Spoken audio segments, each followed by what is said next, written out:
आता आवाज येतोय का सगळ्यांना? दादा आवाज येतोय का?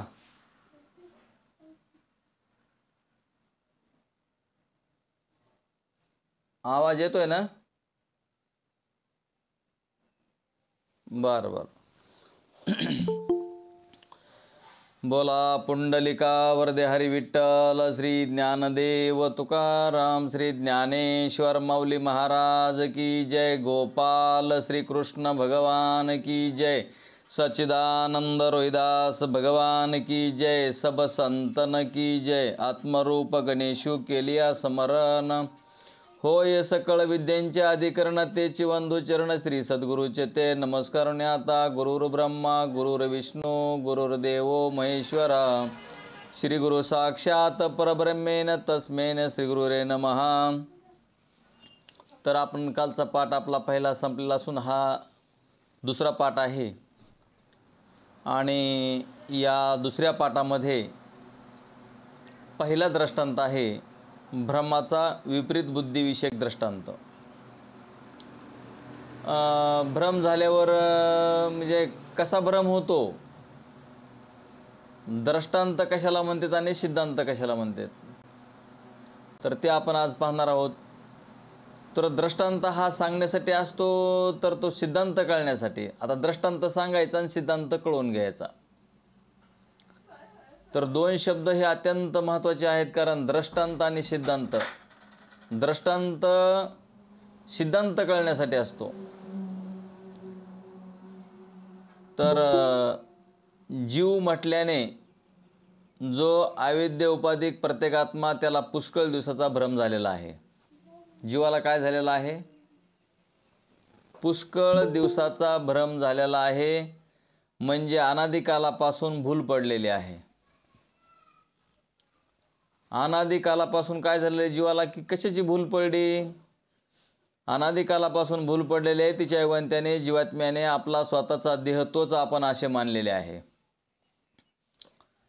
प्रत्येक मनुष्याला तुम्ही विचारा की तुम्ही कोण आहेत म्हणून, तर ते सरळ उत्तर देतं की मी एक माणूस आहे, मी ह्या गावचा आहे, तालुक्याचा आहे, जिल्ह्याचा आहे, राज्याचा आहे वगैरे असे उत्तर देतात. आणि प्रत्येकाला असा भ्रम झाला की मी काय आहे, तर देहच आहे. अशा पद्धतीचा त्याला काय झालेला आहे? भ्रम झालेला आहे की मी देहच आहे असं त्यानं स्वतःला मानलेलं आहे. आपण काय करतोय की आपल्या स्वतःला आपण देह आहोत असं मानलेलं आहे. पण ॲक्च्युअली देह हा दृश्य असल्यामुळं, डोक्यात ठेवायचं, दृश्य वस्तू आपण नसतो, देह आपला नाही. पण हे जे ज्ञान आहे तेच आपल्याला कळायला तयार नाही. आपण देहालाच मी असं म्हणतो आणि देहाच्या गोष्टीचं आपण आपल्याकडं लावून घेतो. मग प्रत्येक जीवाला जर विचारलं तुम्ही कोण आहेत, तर मग देहानं मी काय, मी तुम्हाला दिसत नाही का, कळत नाही का, मी ही शरीरधारी असा जीव आहे, देहधारी असा जीव आहे, असं वाटतं की नाही त्याला. आणि तो म्हणतो मी स्वतः देहच आहे म्हणून. वास्तविक तो स्वतः सच्चिदानंद ब्रह्मस्वरूप असतो. स्वतः हा सच्चिदानंद ब्रह्मस्वरूप असताना स्वतःला देहच आहे असं म्हणायला लागतो. आणि यालाच खोटं बोलणं असं म्हणतात. आता खोटं बोलणं आणि खरं बोलणं, आता खोटं काय बोलतो आणि खरं काय बोलतो? सच्चिदानंद आत्मा मी ब्रह्मरूप आहे हे खरं बोलणं आहे, आणि देहाला मी म्हणणं हे खोटं बोलणं आहे. कारण देह ही दृश्य वस्तू आहे, आणि दृश्य वस्तू असताना सुद्धा आपण देहाला मी असं म्हणतो. देहाच्या द्वारे आपण बोलत असल्या कारणानं, आणि आपल्याला पुष्कळ दिवसाचा भ्रम झालेला आहे की देहच मी आहे. पण वास्तविक खरोखर पाहू जाता जर आपण मुळापर्यंत गेलो आणि जर समजा याची म्हणजे परीक्षा घेत गेलो किंवा पाहत गेलो किंवा कळवून घेत गेलो, तर शेवटी आपल्याला देह आपला नाही असं सिद्ध होतं. आता कुठली बी गोष्ट सिद्ध करून दाखवावी लागते. आपण खरं बोलतो का खोटं बोलतो? आपण देहाला मी जर म्हणत असो तर आपलं हे खोटं बोलणं आहे. आणि एखादा जर व्यक्ती कोणी सांगत असेल की मी सच्चिदानंद आत्मा ब्रह्मरूप आहे, तर ते खरं आहे, पण ते पटत नाही. म्हणून काय झालेलं आहे, तर मी देहरूप नाही. कारण कसं आहे, तर मी सच्चिदानंद आत्मा ब्रह्मरूप आहे, देहरूप नाही. असे असूनही देहच आपण, मनुष्यच आपण, ब्राह्मणच आपण, क्षत्रियच आपण इत्यादी तो मानतो आहे, तो केवळ भ्रमामुळे मानत आहे. भ्रम झालेला आहे आपल्याला की देह मी आहे, देह माझा आहे, किंवा या देहाबद्दलचा मी ब्राह्मण, मी क्षत्रिय, मी वैश्य, मी शूद्र, मी किंवा मनुष्य, मी अशा प्रकारचा आपल्याला भ्रम झालेला आहे. जोपर्यंत हा भ्रम निघत नाही तोपर्यंत आपल्याला सच्चिदानंद आत्मा ब्रह्मरूप आहे याचं ज्ञान होत नाही. आणि जोपर्यंत आपण आत्मस्वरूप आहोत हे आपल्याला जोपर्यंत कळत नाही तोपर्यंत देहाला जर एक वेळेस जर मी असं म्हणत आपण असू तर कोटी ब्रह्महत्येचं पात घडतंय असं शास्त्र सांगतंय. मग आपण जन्मल्यापासून आतापर्यंत किती वेळेस देहाला मी म्हणत आलो, आणि मग खोटं बोलणं म्हणजे काय की देह मीच आहे असं आपण ह्यालाच खोटं म्हणणं असं म्हणतात, किंवा खोटं बोलणं असं म्हणतात. म्हणून आपण ध्यानात घ्यायचं की देह मी नसून सच्चिदानंद आत्मा ब्रह्मरूप आहे. याच्यासाठी आपण भ्रमाचा विपरीत बुद्धिविषयक दृष्टांत आपण घेणार आहोत. भ्रमाचा विपरीत बुद्धिविषयक दृष्टांत त्यासाठी आपण घेणार आहोत. तर ते म्हणले दृष्टांत सांगतायत ते अगोदर दृष्टांत चांगला ध्यानात घ्या. भ्रमाचा विपरीत बुद्धिविषयक दृष्टांत आहे. समजा कोणी एक ब्राह्मण एक दिवस म्हणजे एका दिवशी ब्राह्मणानं काय केलं म्हणले, पुष्कळ अशी भांग प्याला. भांग म्हणजे गांजा, आपल्याकडं काय त्याला शब्द आहे गांजा म्हणतात. पण ते भांग प्याला आणि तिच्या कायपाने म्हणजे त्या भांगेच्या नशेनं तो आपलं ब्राह्मणपण विसरून मी शूद्र आहे, मी वैश्य आहे, मी क्षत्रिय आहे असे विपरीत बरळू लागला. बसा. तर मी वैश्य आहे, मी क्षत्रिय आहे, मी शूद्र आहे अशा पद्धतीचं विपरीतपणे असं बोलू लागला. आणि म्हणून कशामुळं बोलू लागला, तो स्वतः तो ब्राह्मण असताना स्वतःला काय म्हणतोय की त्या भांग पेल्यामुळं त्याला नशा आलेली आहे, आणि त्या नशेमध्ये म्हणतोय की मी ब्राह्मण नसून मी शूद्र आहे, वैश्य आहे, क्षत्रिय आहे अशा पद्धतीनं विपरीत बोलू लागतो. विपरीत तरी पण अशा त्याच्या विपरीत बोलण्याच्या वेळी बोलल्याप्रमाणे तो ब्राह्मण नाहीसा होऊन खरोखरी शूद्राधिक झाला असे काही झाले नाही. जरी तो भांग पेला असला तरी त्याच्यामध्ये काहीही बदल झालेला नव्हता, तो ब्राह्मण वर्णाचाच होता. परंतु त्याला असं वाटत होतं की मी क्षत्रिय, वैश्य, शूद्र अशा प्रकारचा आहे, किंवा मी मनुष्य आहे. तर म्हणून तो असा काही शूद्राधिक झाला नाही, तो ब्राह्मण होता. तो जो विपरीत बोलत होता तो केवळ कैफामुळे म्हणजे नशेमुळे. त्यानंतर काही वेळाने त्याला त्याचा एक मित्र भेटला, आणि त्याच्या मित्राने त्याला तूप, दही आणि ताक त्याला प्यायला दिलं, आणि त्याची नशा उतरली. आणि नशा उतरल्याच्या नंतर त्याला त्याचा मित्र म्हणू लागला की तू शूद्र आहेस, क्षत्रिय आहेस, वैश्य आहेस असं वगैरे म्हणू लागला. तर त्यानं सांगितलं की मी ब्राह्मण आहे, कारण त्याची नशा उतरल्याच्या नंतर त्याला कळालं की आपण ब्राह्मण आहोत म्हणून.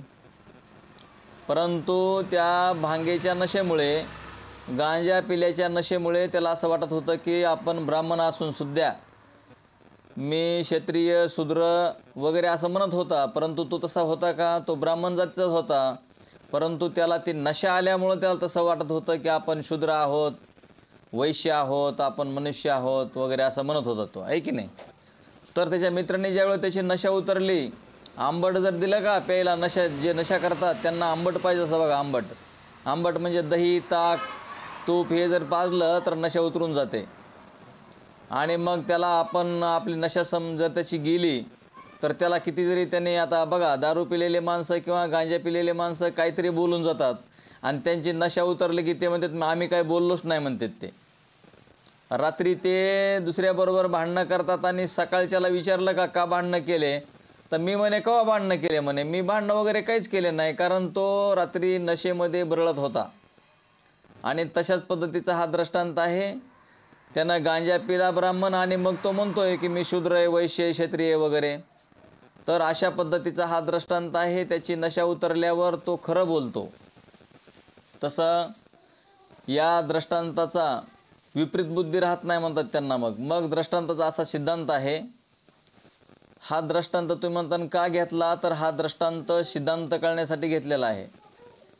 मग सिद्धांत काय याचा हे ध्यानात ठेवा. सिद्धांत कळण्यासाठी दृष्टांत असतो, दृष्टांत घ्यायचा नसतो. दृष्टांतामध्ये आपल्याला आपल्या अनुभवाचे दृष्टांत दिलेले असतात.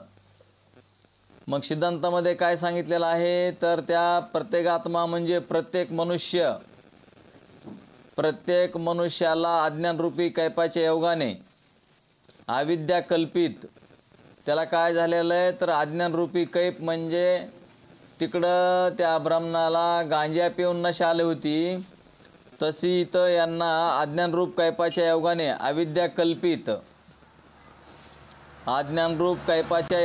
अविद्या कल्पित स्थूल सूक्ष्म शरीरावर कल्पित संबंध जडवून आपले वास्तव सच्चिदानंद स्वरूप विसरून आपण मनुष्य आहो. बघा माणसाला म्हणजे काय होतं अज्ञान झाल्यावर,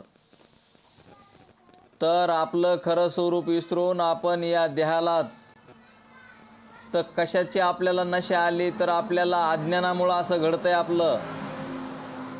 आपल्याला जर ज्ञान असतं तर आपण असं म्हटलंच नसतं.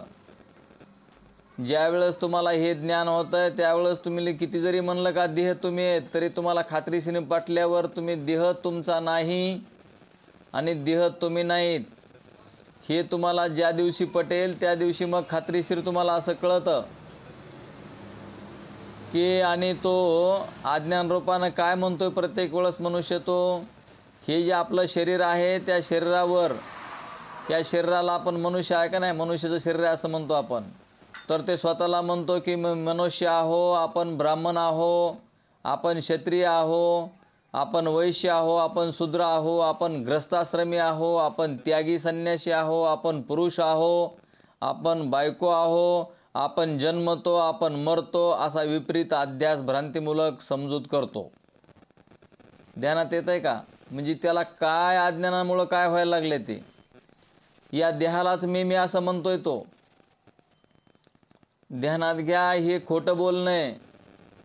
आणि आपण किती खोटं बोलतो आणि किती खरं बोलतो. व्यावहारिक सत्ता वेगळी असते, प्रतिभाषिक सत्ता वेगळी असते, पारमार्थिक सत्ता वेगळी असते. पारमार्थिक सत्तेमधलं बोलणं आहे हे की देह मी नाही. मग देह मी नसून सच्चिदानंद आत्मा ब्रह्मरूप आहे. तर हे ध्यानात घ्यावं लागतं. आता आपल्याला अज्ञानामुळं आपल्याला देहच मी आहे किंवा मी ह्या वर्णाचा आहे. वर्ण म्हणजे चार आहेत हे, ब्राह्मण, क्षत्रिय, वैश्य आणि शूद्र. मग प्रत्येकजण आपण म्हणतो की मी ब्राह्मण. आता ब्राह्मण असेल तर तो म्हणतो मी ब्राह्मण वर्णाचा आहे, क्षत्रिय असेल तर तो म्हणतो मी क्षत्रिय आहे, कुणी वैश्य असेल तर कोणी म्हणतो मी वैश्य आहे. मग असणारे हे ब्राह्मण, क्षत्रिय, वैश्य, शूद्र वगैरे हे वर्ण आहेत. किंवा मी मनुष्य आहे, मी जन्मतो, मी मरतो, हे अशा प्रकारचं आपल्याला काय झालेलं आहे, तर अशा प्रकारचं आपल्याला अज्ञान झालेलं आहे. तो ब्राह्मण जसा तिकडं गांजा पिऊन म्हणत होता की मी ब्राह्मण नसून क्षत्रिय, वैश्य, शूद्र आहे, तसं आपण आपल्या अज्ञानामुळं आपण आपल्या देहालाच मी मनुष्य आहे, मी क्षत्रिय आहे, मी वैश्य आहे असं जे आपण स्वतःला म्हणतोय की मी जन्मतो, मी मरतो वगैरे असं म्हणतो. तर हे सर्व काय आहे, हे खोटं बोलणं आहे. तर खरं बोलणं म्हणजे सच्चिदानंद आत्मा ब्रह्मरूप आहे हे खरं बोलणं आहे. तर व्यवहारामध्ये व्यावहारिक नियम असतात आणि पारमार्थिक सत्तेमध्ये परमार्थाचे नियम असतात. व्यावहारिक सत्तेमधले नियम व्यावहारिक सत्तेमध्ये पाळावे लागतात आणि व्यावहारिक सत्तेमध्येच कळवून घ्यावं लागतं की मी सच्चिदानंद आत्मा ब्रह्मरूप आहे. तर हे असं ध्यानात घ्यायचं. म्हणून विपरीत अध्यास भ्रांतीमूलक समजूत करतो. वास्तविक स्वतः देहाधिकाचा द्रष्टा साक्षी ब्रह्मरूप आहे, पण ते अज्ञानाच्या योगाने जाणत नाही.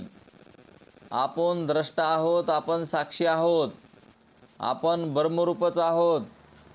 मग आपण द्रष्टा म्हणजे आपल्याला कळतंय की नाही, देह कळतोय की नाही, आपल्याला देह दिसतोय की नाही आपल्याला. द्रष्टा याचा अर्थ आहे तुमचं घर आणि तुम्ही एक नाही, तुम्ही घराचे द्रष्टे आहात. म्हणजे घर तुम्हाला दिसतंय, म्हणून घर आणि तुम्ही आम्ही एक होत नाहीत. येतंय का ध्यानात? घर आणि आपण एक नाहीत. घरामध्ये राहणारे आपण वेगळे आहोत. तसं या देहरूपी घरामध्ये सुद्धा राहणारे आपण वेगळे आहोत. घर आपल्याला जसं द्रष्ट आहे तसा देहसुद्धा आपल्याला घर जसं आपण दृश्य आहे आणि आपण द्रष्ट आहोत, त्याप्रमाणे देह आपल्याला दृश्य आहे आणि या देहातले आपण द्रष्टा आपण वेगळा आहोत.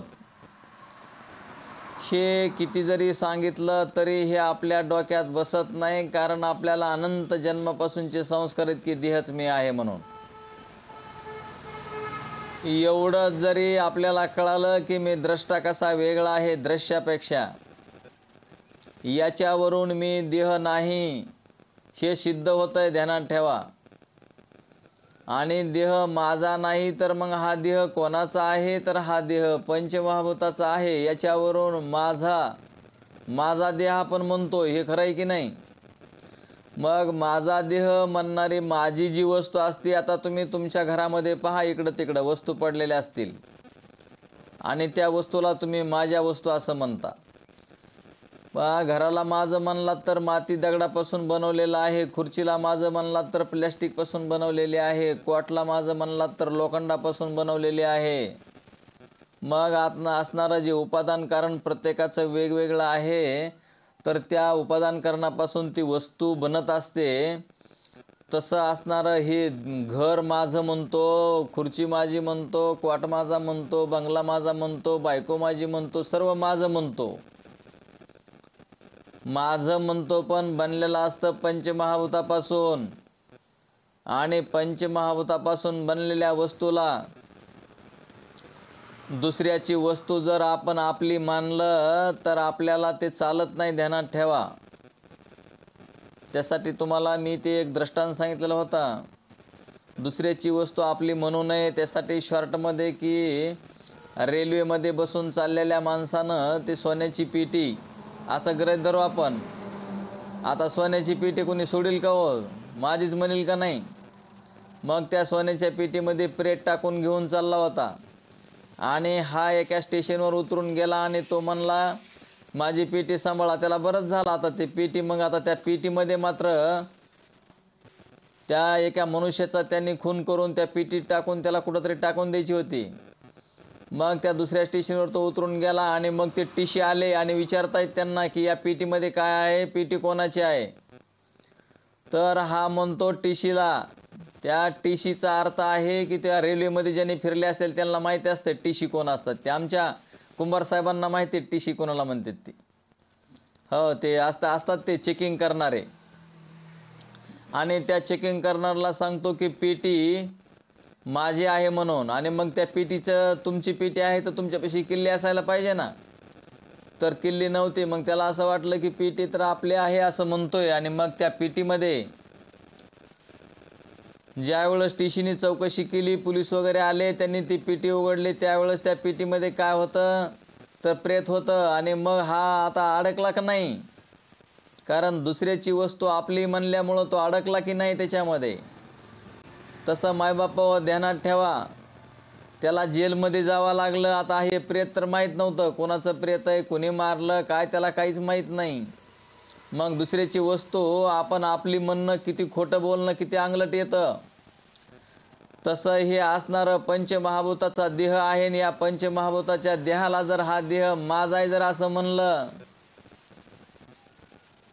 तरी चालत नाही, हेच खोटं बोलणं आहे. आणि मग माझं आहे म्हणलं तर मग ह्याच्या किल्ल्या चाव्या पाहिजे तुमच्याकडं. आता देह माझा आहे म्हणायचं आणि हे देहामधल्या चाव्या आपल्याला माहीत नाही कसा खोलायचं ती. मग या पेटीमध्ये काय ठेवलेलं आहे तर आत्मस्वरूपाचं धन ठेवलेलं आहे. आता आत्मस्वरूपाचं धन म्हणजे आपण स्वतःच आहोत. मग पंचमहाभूताचं हे शरीर, हे पंचमहाभूताचं शरीर असताना आपण स्वतःला ते देहच माझा म्हणत आहोत. तर हा देह आपला नसून ते परमात्म्यानं ईश्वरानं निर्माण केलेला आहे. तुम्ही म्हणता देवाला असे देह निर्माण करता येतात, तर देवाला काहीही करता येतं. देवाला काही करता येत नाही असं नाही. देवाचीच सगळी निर्मिती आहे. या देह आपल्याला दिला आणि त्याला असं वाटलं त्या परमात्म्याला की आता तरी हे माझी सेवा करतील. पण काय सांगावा, जीव इतका लबाड आहे, इतका जीव लबाड आहे की तुम्हाला सांगतो, त्याला फक्त मिळेपर्यंतच, त्याला कळेपर्यंतच, त्याला विषय मिळेपर्यंतच त्याला गरज आहे. एकदा जर ह्या जीवाला शब्द स्पर्श रूप रस गंध हे विषय मिळाले, ते म्हणतो मी कोणालाच मानित नसतो, देव बी मानित नाही आणि कोणालाच मानित नाही. कारण हे शरीर शब्द स्पर्श रूप रस गंध असं हे 5 विषयापासून बनलेलं मनुष्याचं शरीर, आणि त्या शरीरालाच माणूस भुलून जातो आणि देह माझा आहे म्हणू लागतो. तर हा परमात्मा ईश्वर, त्या ईश्वराला सोडून जर देहाला मी कितीही माझा माझा म्हणत बसला तरी 84 लक्ष योनीमध्ये फिरावं लागतं, तरीही आपली सुटका होत नाही. म्हणून किती वेळा जन्म यावे किती व्हावे फजित, म्हणून या जीव भेलाने शरण गेला विटोस. माय बापा हो, ध्यानात घ्या. हे कशासाठी हे बघायचंय रोज. पंचीकरण असेल, विचारसागर असन, ज्ञानेश्वरी असेल, तुकाराम गाथा असेल, एकनाथी भागवत असेल, साधू संतांनी जे सत्य लिहून ठेवलेलं आहे. मग सत्य काय आणि असत्य काय, आत्मा नात्म विवेक मुमुक्षुकडे असणे गरजेचं आहे. व्यवहारामध्ये सुद्धा नियमानंच वागावं लागतं. नियमाच्या बाह्य गेल्यावर कोणीही नियम सोडून चालू देत नाही. आपण रस्त्याने चाललो, आपण गाडी चालवत असू, आपण जर चुकीच्या मार्गानं जर कशाही पद्धतीनं जर गाडी चालवली तर आपल्याला कोणीही चालवू देत नाही.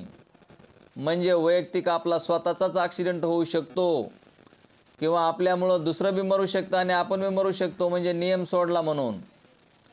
तसं व्यावहारिक सत्तेमध्ये ज्याला नियम सोडतात त्यांचे सुद्धा असेच ॲक्सिडेंट होतात आणि पुन्हा पुन्हा जन्मायचं आणि पुन्हा पुन्हा मरायचं. म्हणून असणार आपण हे दृष्टांताचा सिद्धांत पाहत आहोत. मग स्वतः आपण देहाधिकाचा द्रष्टा साक्षी ब्रह्मरूप आहोत असं आपल्याला कळलं पाहिजे. पण ते अज्ञानाच्या योगाने जाणत नाहीत. मग आपल्याला अज्ञान कशाचं आहे तर आपण द्रष्टा कशा आहोत आणि आपण साक्षी कशा आहोत हेच आपल्याला कळत नाही. आणि आपण कोणत्या क्षणी द्रष्टा आणि साक्षी नाहीत, सततच आपण साक्षी आणि द्रष्टा आहोत. मायबापा हो, आपल्याला जन्म नाही ना मरण नाही, पण हेच शब्द आपल्याला कळत नाहीत. माणसाला असं वाटतं की मी असं करतो, मी तसं करतो काहीच नाही, कारण त्या परमात्म्याची सत्ता आहे आणि एक परमात्मा आहे. आपल्याच्यानं काहीच होत नाही आणि आपण काही करू शकत नाही. आपल्यामध्ये जर स्वरूप शक्ती नसेल, ते आत्मा नसेल, साक्षी नसेल, द्रष्टा नसेल, तर हे शरीर जड आहे. जड मोटरसायकल आपण बाहेर उभी करतो ती जड आहे. त्याच्यामध्ये विद्युत निर्माण करावी लागते आणि ड्रायव्हर लागतो ते चालवायला, ती जड वस्तू आहे. तसं आपल्यामध्ये आत्मस्वरूप असून त्या जीवरूपी ड्रायव्हर बनलेला आहे आणि तो ड्रायव्हरच ही गाडी चालवत आहे. पण ही गाडी कशी चालवायची आणि ह्या व्यावहारिक सत्तेमध्ये कसं राहायचं तेच शिकायला भेटतं याच्यामध्ये. आणि आपण कसे वेगळे आहोत ह्या देहापेक्षा. देहरूपी गाडी, ह्या देहरूपी गाडीचा ड्रायव्हर बनावं लागतं आणि ह्या गाडीलाच आपण मी म्हणायला लागलो तर ते ध्यानात ठेवा, आपण या गाडीचे द्रष्टा साक्षी देहरूपी गाडीचे आपण द्रष्टा आहोत, साक्षी आहोत. आणि मग हे साक्षी आणि द्रष्टा जर आपण कळालं तर मग आपल्या ध्यानात येतं की आपण सच्चिदानंद आत्मा ब्रह्मरूप आहोत. तर तेच कळण्यासाठी आपल्याला अज्ञानाच्या योगानं आपली अशी अवस्था झालेली आहे. आणि अज्ञानी जीवाला मग ब्रह्मनिष्ठ स्वत्रिय आणि दयाळू असे सद्गुरू भेटल्याच्या नंतर ब्रह्म उपदेशरूपी तूप असतात. या ब्राह्मणाला भांगेची नशा जास्त झाली होती. त्या ब्राह्मणाला त्याच्या मित्राने दही, ताक, तूप हे प्यायला दिलं आणि नशा उतरली.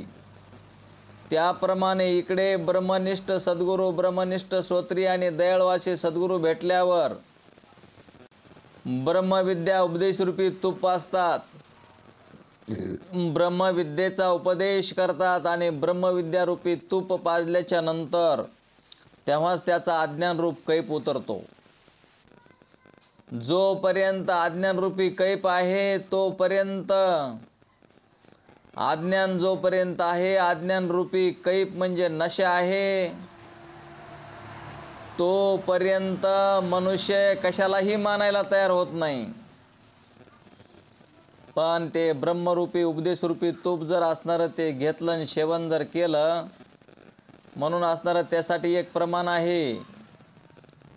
महापुरे झाडे जाती तेथे लव्हाळे तरती. किती जरी असणारं मोठे मोठे झाडं असले, ते नदीच्या काठावर मोठमोठे झाडं असतात आणि तिथे महापूर येतो. महापूर आल्याच्या नंतर कितीही मोठाले झाडं असले तरी ते सुद्धा काय होतात की ते पुरानं वाहून जातात. आणि त्या नदीमध्ये नदीच्या कडेला लव्हाळे असतात. लव्हाळं नावाचं गवत आहे, लव्हाळं. ते लव्हाळं तेवढा मोठा पूर येऊन सुद्धा त्या लव्हाळ्याला काहीच होत नाही. त्यासाठी नम्र झाला भूता तेने कोंडिले अनंता. मायबापा हो, या जगामध्ये नम्र होऊन, मुंगी होऊन साखर खाणं गरजेचं आहे. हत्ती होऊन लाकडं फोडणं गरजेचं नाही. जोपर्यंत आपल्याला हे ध्यानात येत नाही तोपर्यंत साधू संतांचे प्रमाण आहेत. नम्र झाला भूता तेने कोंडिले अनंता. या जगामध्ये फक्त एक भगवान परमात्मा भरून उरलेला आहे. म्हणून आपण त्या परमात्म्याला शरणागती पत्करून, आपण नम्रता धारण करून जर विद्या ग्रहण केली तर ही विद्या ग्रहण होते, अन्यथा ही विद्या ग्रहण होत नाही. नवनाथाच्या ग्रंथामध्ये आहे, मच्छिंद्रनाथ, गोरखनाथ, जालिंदरनाथ, कानिपनाथ, गहिनीनाथ, नागनाथ, रेवणनाथ, आडभंगी, चरपटी, भरतरी हे सर्व नवनाथ, नवनाथांची विद्या. इंद्र होता, इंद्रानं मोराचं रूप धारण केलं आणि मोराचं रूप धारण करून झाडावर बसून गुपचूप रोतेनं मुकाट्यानं ती विद्या ऐकली. परंतु ती मच्छिंद्रनाथांना माहीत नव्हतं की हा विद्या ऐकतो आहे गुपचूप म्हणून.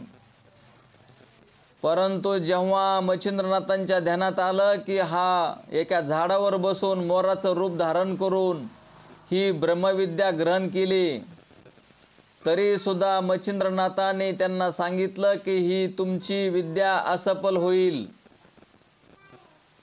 कारण साधू संतांना शरण जाऊन, साधू संतांवर श्रद्धा ठेवून, कारण त्यांचे जे तुमचे काल आपले झालेले लक्षण आहेत अधिकाऱ्याचे, त्या लक्षणामध्ये आपण बसून आत्मनात्म विवेक, वैराग्य, समाधी षटक आणि मोक्ष इच्छा, तर त्या ज्यावेळेस ते मच्छिंद्रनाथांना शरण जाऊन ती विद्या ग्रहण केली, तिथून पुढे त्यांनी सांगितलं 12 वर्षे तुम्हाला ही विद्या, तुम्हाला त्याचं तपश्चर्या करावी लागेल आणि मग तिथून पुढे हा विद्येचा उपयोग होईल.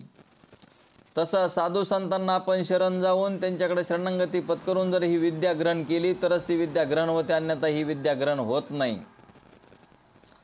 म्हणून त्यांनी सांगितलंय की नम्र झाला भूता तेने कोंडिले अनंता. मग भगवान परमात्माची जी विद्या आहे ती भगवंतच प्रदान करतो, कारण त्याच्याशिवाय दुसरं कोणी नाही. म्हणून असणारं मग आज्ञा ब्रह्मविद्यारूपी उपदेश तू पाचतो तेव्हाच त्याचा आज्ञारूपी कैप उतरतो असे झाले. म्हणजे तो पुरुष आपण देह आहो, आपण मनुष्य आहो, आपण करता आहो, आपण भोगता आहो असे कदापि मानणार नाही. कारण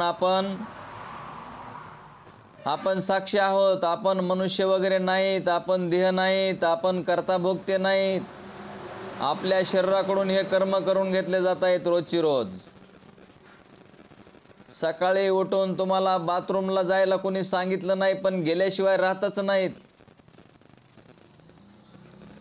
आपण नंतर कार्य आपल्याला जे काय आपले दररोजचे कार्य ठरलेले आहेत, नित्यनैमित्तिक पूजा अर्चा आहे ते आपण करतो, म्हणजे आपल्याकडून करून घेतले जाते. त्याच्यानंतर आपण ड्युटी करतो, ती सुद्धा ड्युटी आपल्याकडून करून घेतली जाते. आपण ड्युटी करू शकत नाही तर आपल्याकडून करून घेतली जाते. तरी सुद्धा मनुष्य म्हणतो मी करतो मी करतो. आता मी करतो असं म्हणायला हरकत नाही, परंतु ही सत्ता कोणाची आहे ही ध्यानात घ्यावी लागते. मग आता सत्ताचा आपण ध्यानात घेणार नाही म्हणजे भगवंताची सत्ता आहे. भगवंताच्या सत्तेनं प्रेरणेने आपण असणारा हा आपला रोजचा व्यवहार चालू आहे. तर मग ज्या वेळेस आपण साक्षीद्रष्टा खात्रीशीर आपल्याला कळेल त्यावेळेस मग आपण देह मी आहे असं आपण मानणार नाही. म्हणून उलट आपण सच्चिदानंद रूप ब्रह्मा व असेच मानेल. पण हे सत्य जोपर्यंत पूर्णपणे समजत नाही तोपर्यंत पुष्कळ दिवसाच्या चुकीच्या समजुतीने आपण देहावा असे मानित असतो. तर हे ध्यानात घ्यायचं की आपण साक्षी द्रष्टा कसे आहोत ते कळालं का. तर आपलं हे अज्ञान घालून आपण अज्ञान कसं घालवायचं, तर देह आपण नाहीत, देहाचा द्रष्टा आपण वेगळा आहोत, देहाचा साक्षी आपण वेगळा आहोत. हे ब्रह्मविद्या रूपी उपदेश रूपी तूप आहे. ते साधू संतांकडून आपण घेतल्यानंतर त्याचं श्रवण केल्यानंतर श्रवणाचं मनन करावं लागतं, मननाचं निधिध्यासन करावं लागतं आणि निधिध्यासनाचं तत्वम पदार्थ शोधन आहे. मग आपण साक्षीद्रष्टा खात्रीशीर कसे आहोत हे जर कळालं मग आपल्याला जन्म नाही आणि मरण नाही. आपल्याकडं म्हणजे या शरीराला शब्द स्पर्श रूप रस गंध हे जे विषय आहेत हे शरीराचे विषय आहेत, आपले नाहीत. मग आपण त्याच विषयाकडे आपण आकर्षिले जातो आणि देहालाच मी म्हणतो आणि मग आपण जन्म मरणाच्या फेऱ्यामध्ये पडतो. एकच तात्पर्य आहे साधू संतांचं, तुम्ही जन्म मरणाच्या फेऱ्यामध्ये पडू नये. जन्म मरणातून आपण खरोखरच मुक्त आहोत. आपल्याला बंध सुद्धा झालेला नाही, पण आपण स्वतः आपल्याला बंद करून घेतो. मग ह्या बंधातून जर सुटायचं असेल तर स्वतःलाच हा बंध तोडावा लागतो. आता बंध तोडायचा आहे का समजून घ्यायचा आहे. बंध म्हणजे काय, कोण्या वस्तूनं आपल्याला बांधलेला आहे. सगळ्या जड वस्तू आहेत, एकही वस्तू चेतन दुसरी नाही. आणि आपण चेतन आहोत, चेतनाला जड बांधू शकत नाही. चेतनाला जड बांधू शकत नाही, आपली बुद्धी आपल्याला बांधून घेते. आपण नाही त्यालाच मी म्हणायला लागतो, नाही त्यालाच माझं म्हणायला लागतो. मग मनुष्य देहाला मी म्हणतो आणि देहासंबंधीला माझं म्हणतो. मग देहाला जर मी म्हणलं आणि देहाला जर माझं म्हणलं तर आपल्याला बांधून टाकल्यासारखं, म्हणजे आपणच आपल्याला बांधून टाकतो आपण आपल्या बुद्धीनं. म्हणून आपण हे ध्यानात घ्यायचं की आपण भगवान परमात्माचं स्वरूप म्हणजे एकच आहे स्वरूप जगामध्ये. भगवंताशिवाय दुसरं काहीच नाही. जसं एखादी इंडस्ट्री जर घेतली, तुम्ही एखादी कंपनी घेतली, त्या कंपनीमध्ये हजारो भांडे तयार केलेले असतात. ते हजारो जे भांडे आहेत ते भांडे म्हणजे आपण आहेत का. एखाद्या कंपनीमध्ये स्टीलची घ्या भांडे, कोणची मातीची घ्या, ते भांडे म्हणजे आपण आहेत का. ते बनवणारा कंपनीचा मालक वेगळा असतो आणि आपण वेगळे असतो. तसं ईश्वर परमात्म्यानं हे पंचमहाभूताचे शरीर आपल्याला दिले आणि या शरीराकडून तो सर्व काही करून घेतोय. शरणागत व्हावं लागतं साधू संतांना. साधू संतांना शरणागत झाल्याशिवाय साधू संत आपला उद्धार करू म्हणजे साधू संत म्हणण्यापेक्षा संत ते हरी हरी ते संत ऐशे वेदचारी बोलतात ती. मायबापा हो, ध्यानात घ्या. संत एक वेळ भगवंताचं असं म्हणणं आहे, भगवंत म्हणतो मला जरी एखाद्या वेळेस कोणी त्रास दिला तर मी सहन करू शकतो, माझ्या भक्ताला जर कोणी त्रास दिला तर मी ते सहन करू शकत नाही, असं भगवंताचे प्रमाण आहेत. भगवंताने सांगितलेलं आहे, भगवंताची सेवा करणारा, कारण जगामध्ये एकच चैतन्य आहे आणि त्या भगवंताची सेवा करणारा जो भक्त असतो त्या भक्तांचे म्हणजे सुदाम माहिती आहे, सुदाम आणि श्रीकृष्ण भगवान परमात्मा. सुदामाचं प्रारब्ध तसं नव्हतं तरी सुद्धा त्यांचं प्रारब्ध चेंज करायची शक्ती त्या श्रीकृष्ण परमात्म्यामध्ये, आणि त्या सुदामाचं चरित्र बदलून टाकलं. आणि सुदामाला श्रीमंतीची गरज नव्हती तरी सुद्धा सुदामाला सोन्याची नगरी देवानं दिली. त्याप्रमाणे असणारं किंवा अनंत भक्त आहेत असे की देवाने त्या भक्तांचं रक्षण केलेलं आहे. भक्तांचं रक्षण, द्रुपदीचं रक्षण केलेलं आहे, अनेक भक्तांचं रक्षण केलेलं आहे. तुम्हाला तो कोणता ग्रंथ आहे? भक्तिविजय ग्रंथ आहे. भक्तिविजय ग्रंथामध्ये बघा संतांचं कार्य भगवान परमात्मा कसं करतो. कुठल्याही प्रकारचं संकट जर आलं तर ते देवाला सहन होत नाही, तर भगवान परमात्मा आपल्या पुढे पुढे असतो. म्हणून नामचिंतन, जो भक्त नामचिंतन करतात ते नामचिंतन जर आपण केलं तर भगवान परमात्मा तिथे हजर असतो, असं प्रमाण आहे ज्ञानेश्वरीमध्ये. तयापासी पांडवा हरपला मी घेऊसवा, जेत नाम घोष करीती बरवा माझा. जर मला देव कुठं हरवलाय म्हणून असं जर कुठं शोधायला जाशील ना अर्जुना, जिथं नामचिंतन चालू असतो तेथे मी सापडेल, तिथे मी हजर असतो असं म्हणतात. तसं मायबापा भाऊ, नाम आपल्याला जन्म मृत्यूच्या चक्रातून तारून नेऊ शकतं. नाम आपल्याला, आपण जर भगवान परमात्माची इच्छा केली तर भगवान परमात्माच आपण आहोत हे आपल्याला कळतं ज्ञानानं. भगवान परमात्मा षड्गुण ऐश्वर्य संपन्न आहे. त्या भगवान परमात्माकडे आपण काही मागा तुम्ही, जर नाही मिळालं तर मग तुम्ही असं सांगा की हे तुमचं खोटं आहे म्हणून. पण आपल्याला कसं आहे, भात शिजू घालतो आपण. भात, माझ्या मुक्ताबाईला माहिती आहे, भात शिजल्यावर त्या हात घालत नाहीत त्याच्यामध्ये. मुक्ताबाईला माहिती आहे, ते घेतात, ते त्यांच्याकडे असते ते उलतान्या पळ्या काहीतरी असतात ना, पळी असते ती पळी. त्या पळीनं उलतान्यानं त्याचं 1-2 शीत बघायचे वरच्या कडीचे, भात शिजलाय की नाही ते. पण आमचं तसं नाही. आम्हाला असं वाटतं की भात शिजल्याबरोबर लगे त्याच्यामध्ये हात घालून जर बघितलं तर आपला हात भाजेल.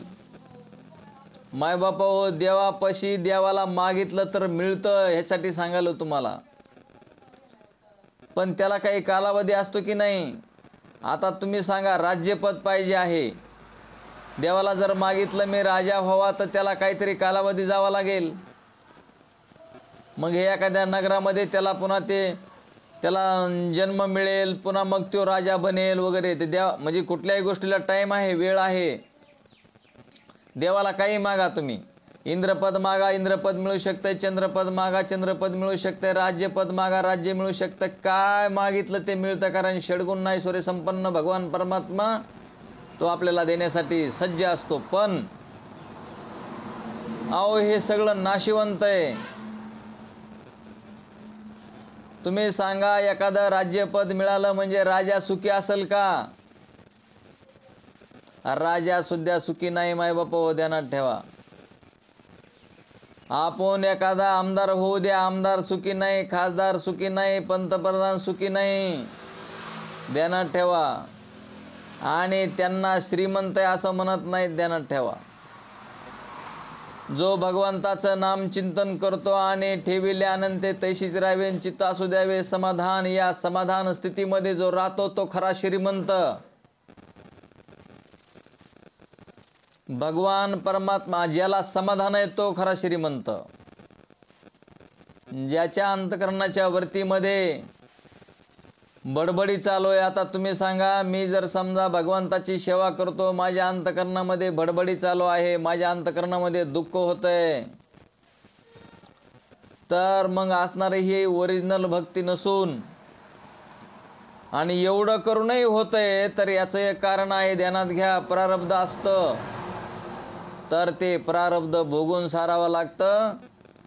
अंतकरणामध्ये हृदयामध्ये जर आपल्याला असमाधानवृत्ती होत असेल, दुःख होत असेल, तर याच्याही पेक्षा भयानक काहीतरी आपल्यावर संकट असतात, तर ते भगवान परमात्मा तेवढं करून ते आपलं दुःख निवारण करायचं कार्य भगवान परमात्मा करतो. म्हणून हे ध्यानात ठेवायचं की आपण भगवंताची सेवा करून, आपण भगवंताचं नामचिंतन करून, भगवंत आपल्याला पैलतिराला भगवंताचं स्वरूप आहे, एकटा तोच आहे. आता तुम्ही मला जरी तुम्ही गुरुरूपानं म्हणत असलात तरी गुरुचं शरीरच आहे, गुरुचं बी, आणि शिष्य जरी असला तर शिष्याला बी शरीरच आहे. या दोन्ही शरीराच्या उपाध्या आहेत. ह्या उपाध्या ध्यानात घ्या. उपाध्या जर काढल्या तर कोणी गुरु नाही, कोणी शिष्य नाही. मायबापो, तुम्ही ध्यानात घ्या, तुम्ही साक्षात परब्रह्म आहात. माझ्यामध्ये जे चैतन्य आहे तेच तुमच्यामध्ये चैतन्य आहे.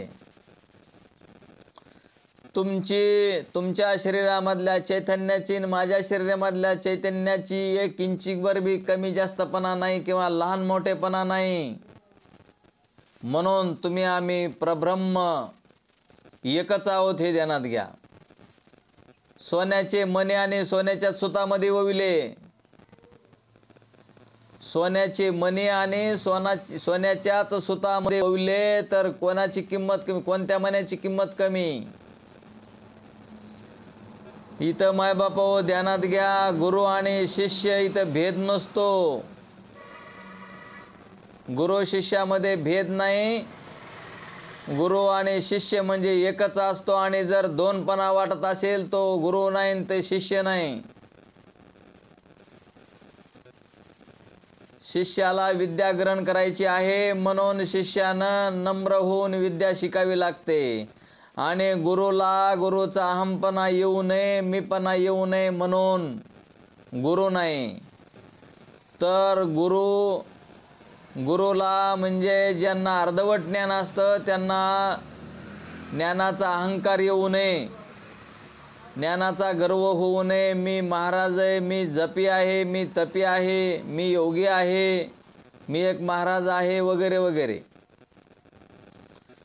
शिष्याला असं वाटू नये की मी लय शिष्य आहे, मला लय कळतं, मी लयच असा आहे, मी तसा आहे वगैरे वगैरे. पण हे ध्यानात घ्या की दोनपणा हे बिलकुल सुद्धा स्वप्नामध्ये सुद्धा दोनपणा नाही. ध्यानात घ्या.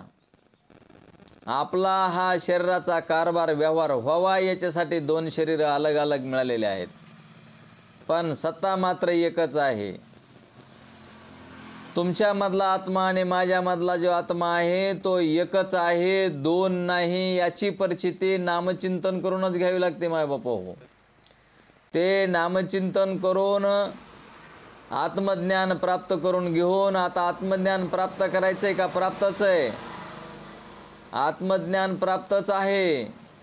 मग हे जगत्रय काय आहे? हे मायावी जगत्रय कसं बनलेलं आहे? त्या परमात्म्यानं त्याच्या मायेपासून हे कसं बनवलं? तो परमात्माच कसा शिष्य बनला? तो परमात्माच कसा गुरु बनला? आणि आपल्यामधलं जो अज्ञानपणा आहे, आपल्यामधलं जे आपला कमीपणा आहे, आपल्याला जे वाटतं की मी आणि माझे ही आठवण विसरले जायचे अंतकरण, तोच संन्यासी जाण पारता निरंतर. आपलं मी आणि माझं जोपर्यंत जात नाही तोपर्यंत आपल्याला हे कळूच शकत नाही. माय बाबा ध्यानात ठेवा. जर आपल्याला या परमात्मा म्हणजे काय आहे, भगवान परमात्मा काय आहे, आपल्याला जर हे ज्ञान व्हायचं असेल तर तो सिद्ध आहे. सिद्ध, त्याला सिद्ध करावा लागत नाही. ब्रह्मज्ञान आणि आत्मज्ञान होत नसतं मायबाप हो. हे आयत सिद्ध आहे, ध्यानात ठेवा. हे प्राप्त करायची जरुरी नाही. मग तुम्ही म्हणता आता हे काय शिकवतात आम्हाला, तर तुम्हाला हे सर्व जगत्रय मिथ्या बनवलेलं आहे. ही सृष्टी मिथ्या आहे. ही सृष्टी कल्पित, अनिर्वचनीय, बाधित आहे. आणि हे सर्व बनलेलं हे आत्मरूपच आहे, ब्रह्मरूपच आहे. हे सर्व त्याच्याच मध्ये विलीन होत आहे. अनादी वस्तू किती ते ध्यानात यावं लागतात. अनादी 6 वस्तू अनादी सांगितल्या आहे की नाही. जीव, ब्रह्म, माया आणि ईश्वर. हो ना, ब्रह्म माया त्याचा संबंध आणि ईश्वराचा भेद. असंच आहे ना, जीव, ईश्वर आणि ईश्वराचा भेद. ह्या अशा 6 वस्तू अनादी आहेत. आणि ह्या 6 वस्तू अनादी असताना ह्या भगवान परमात्म्याची सगळी लीला आहे. आणि आपल्याला आपल्या कर्मानुसार फल आहे.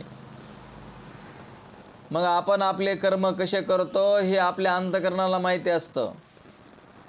आपलं अंतकरण शुद्ध म्हणजे मलविक्षेप घालावे लागतात स्वतः. मलविक्षेप घालून आपण स्वतः मग आपण आत्मरूप आहोत हे सद्गुरू आपल्याला म्हणजे मलविक्षेप घालून आवरण दोष निवारणार सद्गुरूला शरण जावं लागतं. आवरण दोष म्हणजे मी आणि माझं, याला आवरण दोष म्हणतात. ध्यानात ठेवा बार. मी आणि माझं हा आवरण दोष आहे. स्वतःला देहानं मी खरा वाटतो, देह माझा वाटतो, देहासंबंधीचे माझे वाटतात आणि हा आवरण दोष आहे.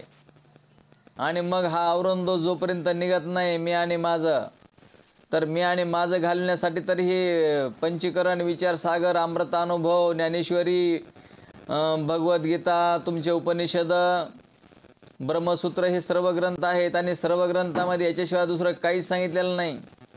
म्हणून आपण ध्यानात घ्यायचं की आज आपण हा भ्रमाचा विपरीत बुद्धिविषयक दृष्टांत दिलेला आहे.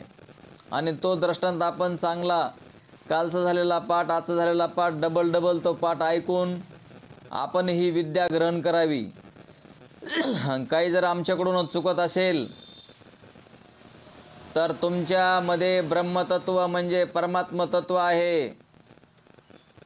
मी माझ्या सद्गुरू सच्चिदानंद रोहदास बाबांच्या समोर त्यांची माफी मागून, आणि तुमच्यामध्ये सुद्धा माझे सच्चिदानंद रोहदास बाबाच आहेत.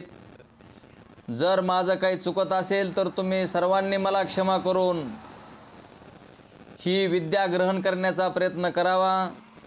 कारण तुम्हाला मी कोणाला शिष्य वगैरे काय म्हणत नाही. ध्यानात ठेवा, तुमच्यामध्ये आत्मतत्व आहे. तेच मी माझ्या बाबांना जे अधिष्ठान आहे, जे चैतन्य आहे, मी तुमच्या शरीराकडं, तुमच्या कर्माकडं पाहत नाही. आणि जरी बाय चान्स मी तुम्हाला जर कधी मार्गदर्शन करताना तुम्हाला बोलत असेल तर मी तुमच्या हिताकरता बोलतो. मला तुमच्याशी जे जवळचे माणसं असतात ते आपल्या हितासाठी बोलत असतात. आणि जवळचेच माणसं आपल्याला उपदेश करीत असतात. बाहेरचे माणसं किंवा जे आपले जवळचे नसतात त्यांना कोणीही उपदेश करत नाही. तर मी तुम्हा सर्वांना म्हणजे तुमच्यामध्ये जे चैतन्य आहे त्या चैतन्याला माझ्या सच्चिदानंद रोहदास बाबा समजून तुमच्या समोर माफी मागून, तुम्हाला जर समजा हे प्रब्रह्म कळून घ्यायचं असेल, माझे बाबा म्हणजे चैतन्यच आहे सर्वत्र व्यापक, ते जर तुम्हाला चैतन्य कळून घ्यायचं असेल तर याचा बार अभ्यास करा. आणि हे बार अभ्यास करून तुम्ही आणि तुमच्यामध्ये, माझ्यामध्ये सर्वत्र माझे सच्चिदानंद रोहदास बाबा भरून उरलेले आहेत. तर आपण आज झालेला हा पाठ बाबांच्या चरणी अर्पण करून, परमात्म्याच्या चरणी अर्पण करून आपण या पाठाला आपण पूर्ण विराम देऊया. बोला पुंडलिका वरदे हरी विठ्ठल श्री ज्ञानदेव तुकाराम श्री ज्ञानेश्वर माऊली महाराज की जय. गोपाल श्री कृष्ण भगवान की जय. सच्चिदानंद रोहिदास भगवान की जय. सब संतन की जय. आता विश्वात्मके देवे हेने वाग्यज्ञ तोसावे, तोसो निमज द्यावे पसाय दान हे. जे कळांचे व्यंकटे सांडो तया सत्कर्मी रती वाढो.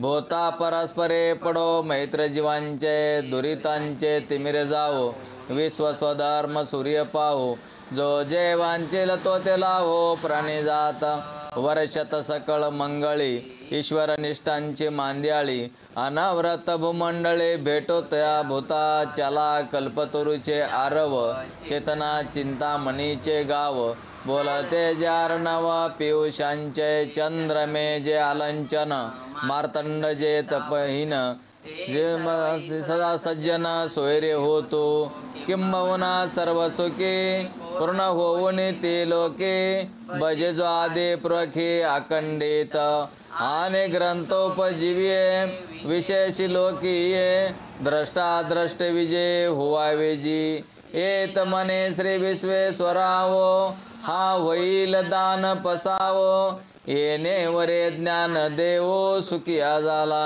येणे वरे ज्ञान देवो सुखिया झाला ओने वरे ज्ञान देवो सुखिया झाला ओम शांती शांती शांती. पाठ जे आहे तो ह्या पाठ डबल बघत जा आणि तुम्ही सर्वांनी ते परत वही घेऊन हे तुम्हाला मी आता YouTube वर बी टाकतोय आणि आजच्या दिवस हे आपल्या ग्रुप वर पण टाकतोय. जय हरी जय हरी जय हरी जय हरी सर्वांना जय हरी सर्वांना जय हरी सर्वांना जय हरी.